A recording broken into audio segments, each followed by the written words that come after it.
Hello and welcome to this episode of Tripology. It's the only backpacking podcast that I do with my friend. I'm Alan and I'm here with the ever biospheric Adam. Oh, Alan, I have had so much coffee this afternoon in order to stay awake for this recording that I'm getting a little bit anxious. I did just want to take the time to say, mate, you introduced me so well every single episode, and we're about 70, 80, 90, who knows at this stage how many episodes we do every single week for the last three and a bit years. And you're very kind and you say some lovely things. You're incredibly complimentary. And I just wanted to say that you're my inspiration. I don't think we take enough time to talk about how well travelled you are, how incredible the things you have achieved are. And I look up to you as a traveller, as a backpacker. Thanks, mate. Yeah, and if we could just list some of those achievements for me now. So, my favourite things that you've done, if I was going to do a top trumps card, an Alan Davis top trumps card, you have spent at least a year on every continent apart from Antarctica. But we're going to get you there, aren't we, listeners? We're going to invest some money in Alan's future. He deserves it. In the travel portfolio. You have done a fantastic point-to-point trip, I believe, from Tel Aviv in Israel, all the way down to Cape Town. It was Jerusalem to Joburg, but close enough. And I spent a lot of time in South America. I'm incredibly jealous about that. The 3 months or so you did in the Amazon, where you were rehabilitating animals. Looked after capuchins and a baby ocelot. Yeah, that's very inspiring.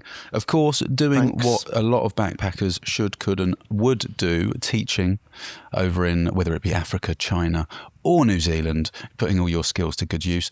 And I don't know if anyone listening to this knows this, but last October you were awarded, as a producer and host, the best podcast in the UK. The best independent podcast in the UK, of course. No one's taking anything from someone who works for the BBC and makes a travel podcast, I guess. I suppose. Specifically a travel podcast. I think maybe that was implied. Not just the best podcast. Yeah, your travel podcast is good too, Nat Geo. Yeah, there are lots of other podcasts out there and we know and love them. But specifically a travel and adventure podcast.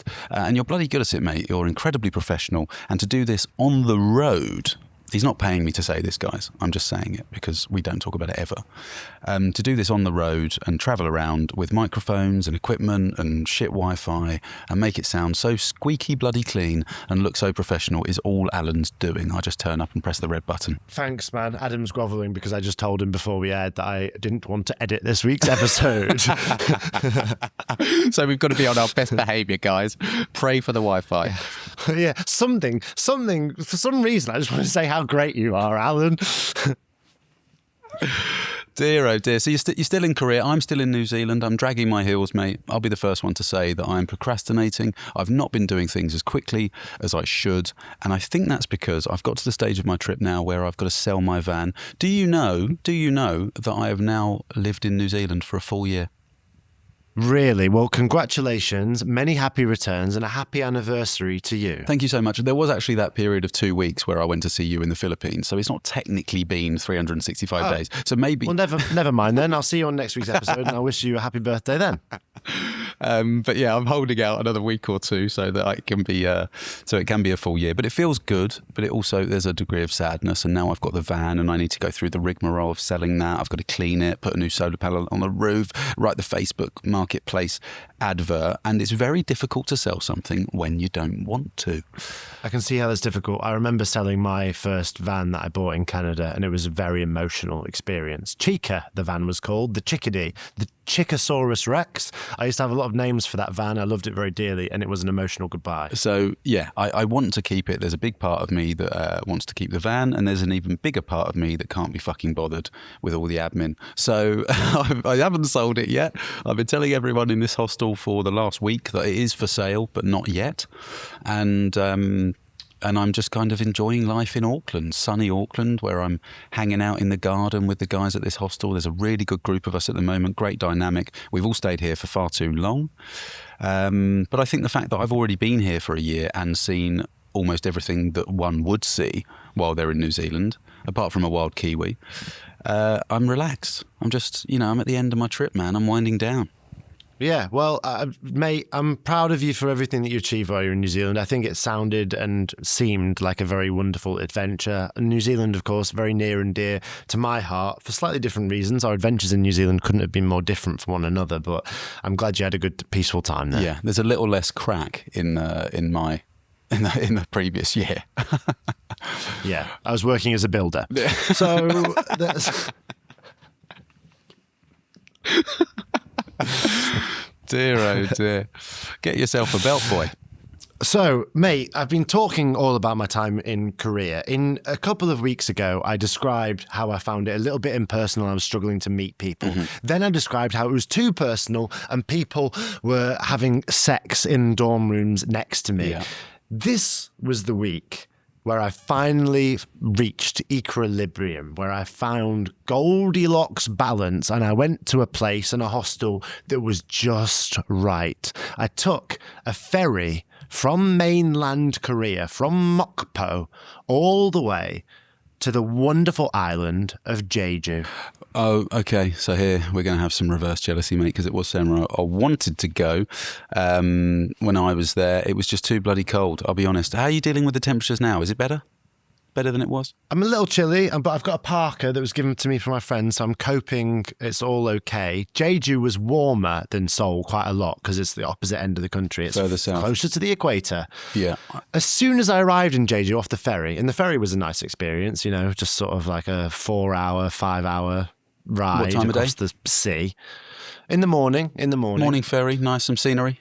Yeah, and there's like a cafe on board and a 7-Eleven and all that stuff. It was really nice. Oh, wow, okay. I arrived in Jeju and immediately I took a 2-hour bus to the other end of the island, Yeah. got to the hostel, and straight away I was checking in alongside another traveller. Oh. They arrived at the hostel at the same time as me. And then another traveller arrived, all kind of like the same age, within 5 to 10 years of my age, 25 to 35. And Sounds like they just started checking in. Sounds like you're reading a kid's story. And then another traveller arrived. Oh, that's amazing. Did you do the look over the shoulder? Hi, hello, all right, we're going to be friends, probably. I straight up said to them, I said, oh my God, I've not really connected or seen many people this whole trip. Can I be your friend? And they said, we're all friends from Seoul. They'd all met in Seoul already. Oh, existing dynamic. And it turned out they all knew each other. Oh, dear. But they were arriving by happenstance at the same hostel. What, they were travelling separately, but had already and it was Yes. just purely coincidence. Oh my goodness, You got that's it. amazing. That's amazing. But it And happens. then more and more of them arrived. And there was a loose plan. Maybe it seemed like it had been established in Seoul that they would all sort of appear and materialise in Jeju around the same time. Yeah. There was no less than 5 of us. I prized my way into the group. And it was just such a cool, connected time, man. And then other people arrived at the hostel. We made friends with them. There was a Korean barbecue event put on by the hostel. So we all sat together. And I just got to meet these lovely, cool people. And I was so proud to have a crew for the first time in a long time. You know what I mean? Yeah, so Jeju, I don't know much about Jeju because I didn't go there. I think it just escaped to my brain once I'd realised it was far too cold and I didn't have enough time. Someone had told me and tell me that this is wrong, that a lot of the good things to do on Jeju are outdoorsy. So a lot of walking, a lot of swimming maybe. Is there some surf there? There's like sharks and stuff as well, man. Oh. There's some water stuff that you can do. I don't know if there's surfing, but I met a Kiwi filmmaker who was filming sharks. Oh, shit. Or dolphins, one of the two. I'm not sure whether it was a fish or a mammal, but it was something that he was filming out there in those waters. Fair enough. So as soon as someone told me that most of the good things to do are probably outdoors for Jeju, I looked at the weather and knew that I'd be too cold and I'd just go there and it would, I don't know, I'd probably stay inside for most of the time, which is why my knowledge of the geography and infrastructure in Jeju is non-existent. So are there a couple of towns and cities on Jeju? Is there just one village? How bloody big is this island?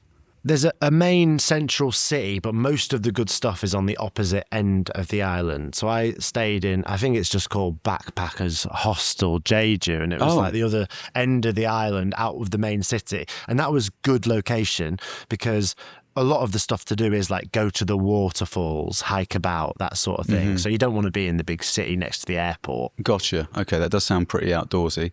Were you all in the same dorm in this place? Nope, spread out. It was a huge colossus of a hostel, and we all spread out inside it. So I didn't really see them when it was time to sleep.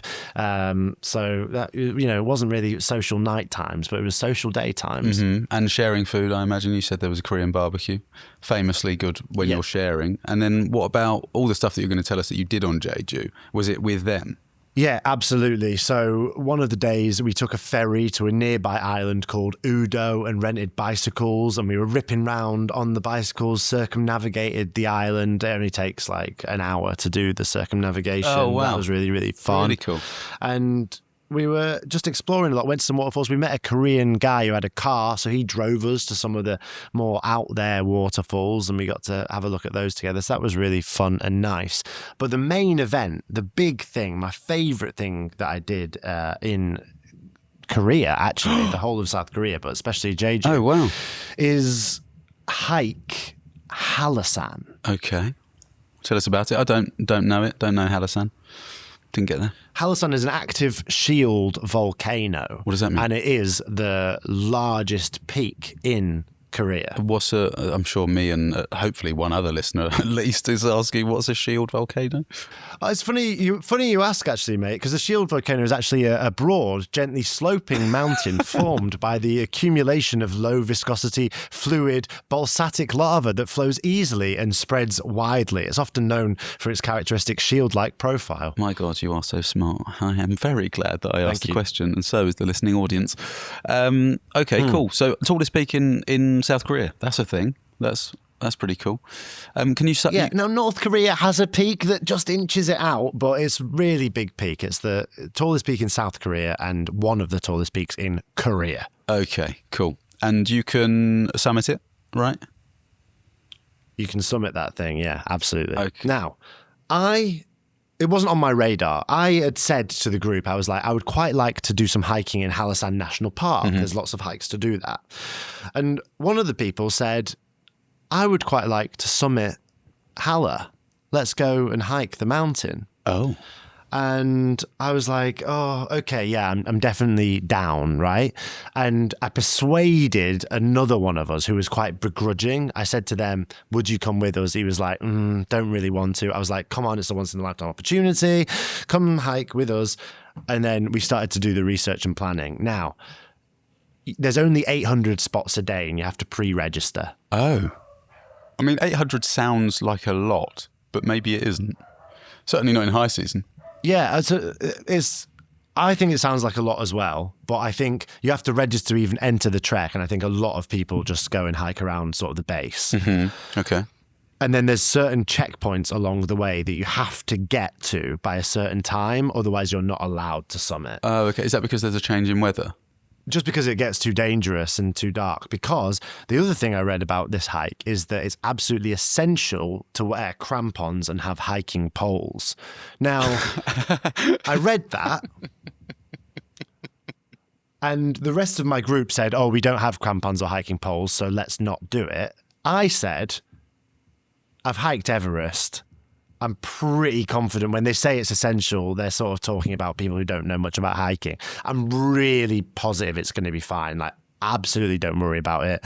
You're with me. I'll keep you safe. Let's go hiking Hallasan together. And they said, so, Alan, we listened to one of your previous episodes where you were talking about the fact you chose to wear barefoot shoes with no breaking in period, and now your feet are sore, so we're not going to take your advice. No, they said, sounds good. And I was wearing those barefoot shoes as well, man.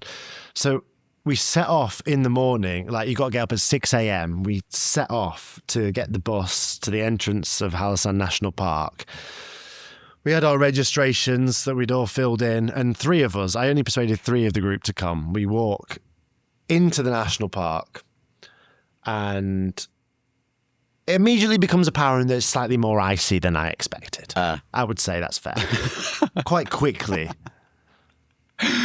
Okay. Yeah. What was the reaction from the group?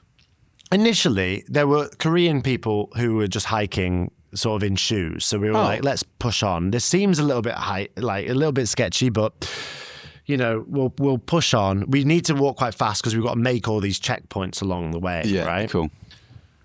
We get to the first sort of rest area where it says like, oh, this is, rest area 1, the first checkpoint. Yeah. Every single Korean person, bar none, gets crampons out of their bag. Okay. Fair enough. Then that's kind of not case closed, but even if it's possible to hike the rest of the way without crampons, you now are the tourists who are representing all tourists at this point are not wearing crampons and still continuing the walk. Yeah, so we push on a little bit because we've got to make these checkpoints. I think the latest you can get past the last checkpoint is like 1 p.m. and it's 7 a.m. now or thereabouts. Can I just ask, are you hiking up and back the same way?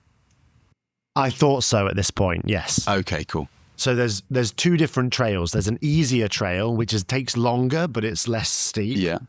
And then a steeper, more challenging trail. We were on the longer, slower trail because we didn't have crampons. Oh, wow.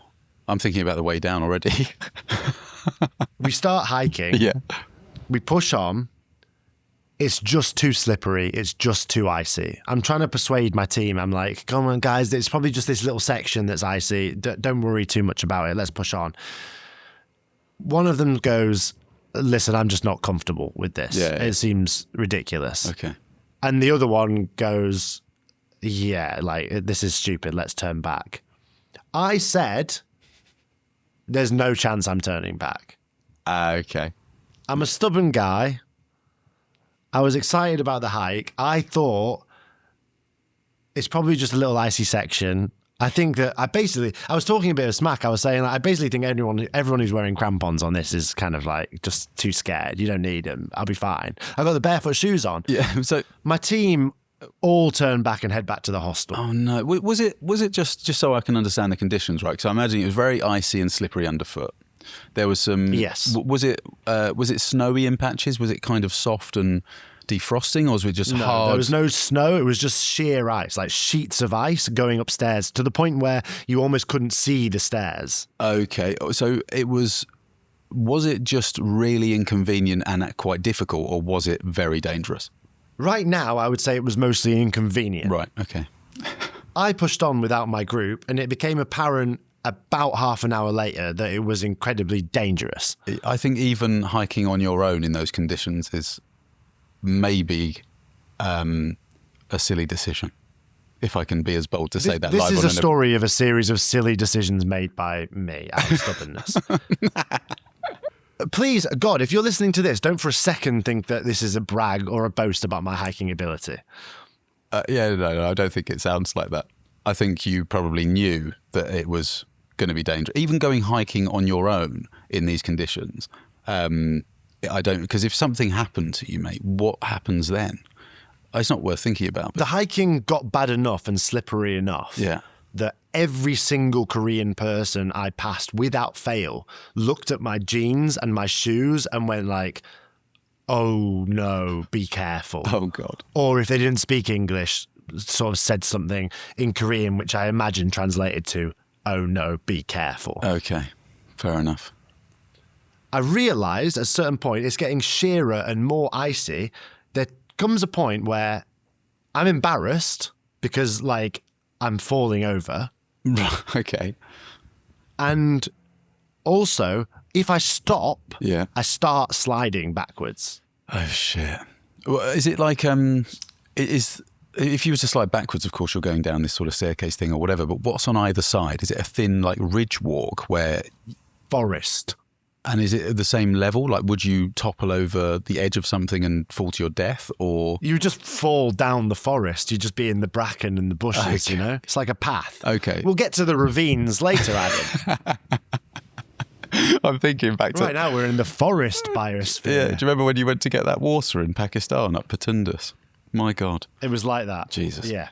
So, mate, at this point, like, obviously, objectively, I should have gone, this is stupid, turn back. But now, I couldn't bear my team, who I'd said, like, this will be okay, this will be fine. They're back at the hostel. I couldn't bear turning up half an hour later being like, yeah, I couldn't do it either. So I thought, I'm just going to go for it. And to save my embarrassment and to avoid like falling, essentially, I'm going to run up this mountain. Oh, you're joking. You thought that it would be better to keep the momentum going. And, Yeah. Okay.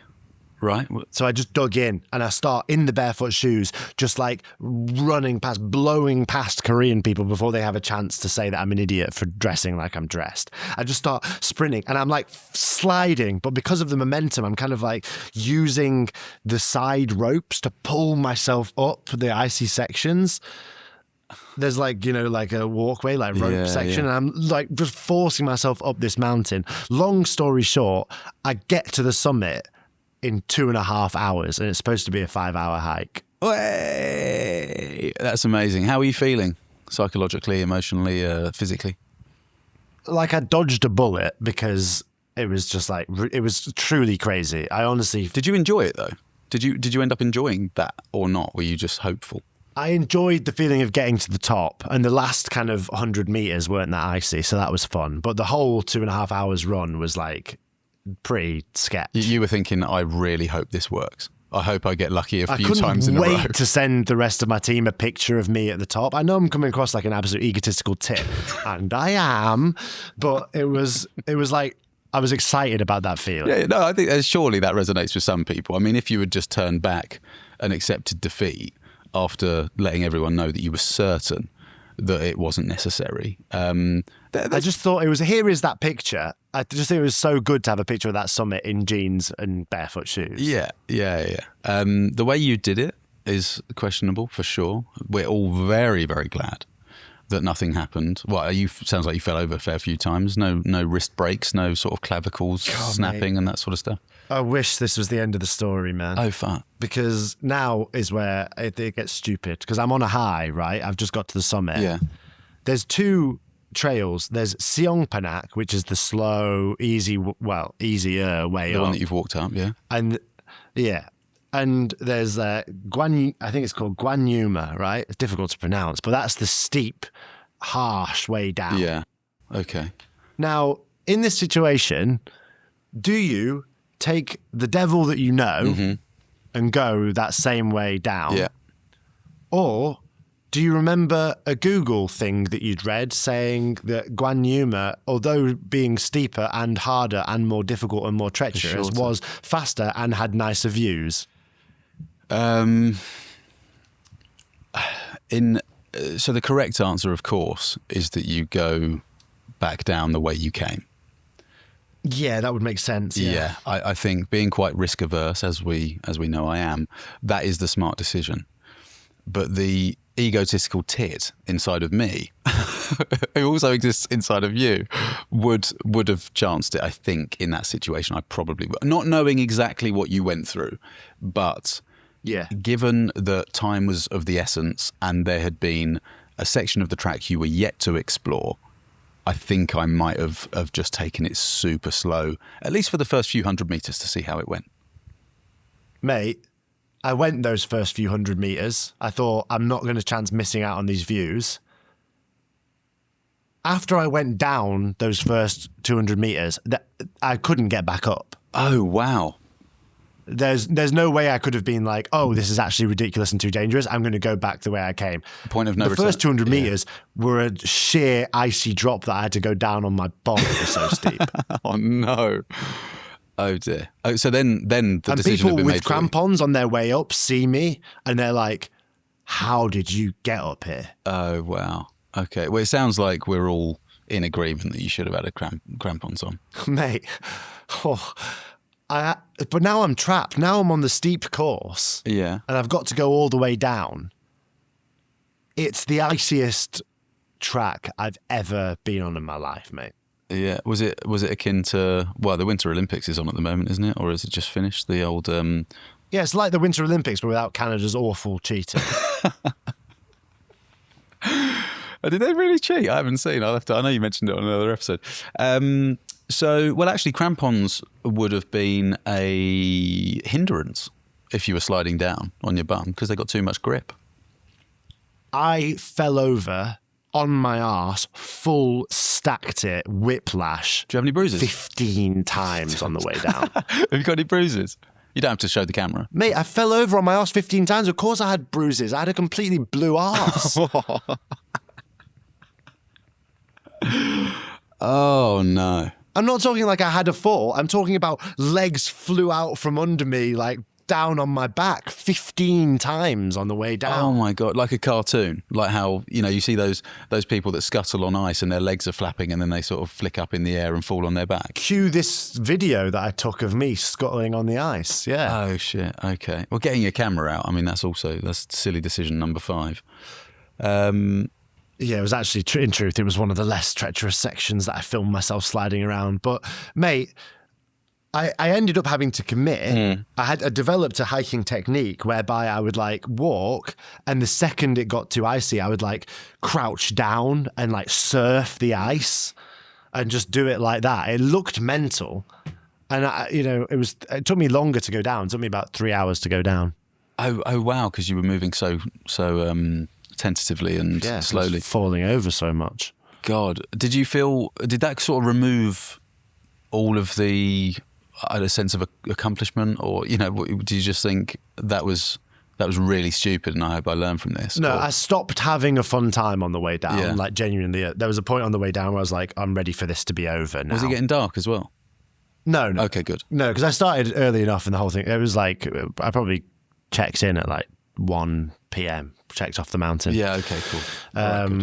But yeah, after all said and done, it was my favourite thing that I've done in the whole of Korea. I was like so proud that I got to the top in those conditions. I know it's stupid, but I shouldn't have taken the risk, but it was a lot of fun. It was really cool to have done. Yeah, I'm sure that added to the whole experience, and maybe the reason why it is your favourite thing is because the conditions were so difficult and trying. What did the guys back at the hostel when you said? Did you tell them how difficult it was?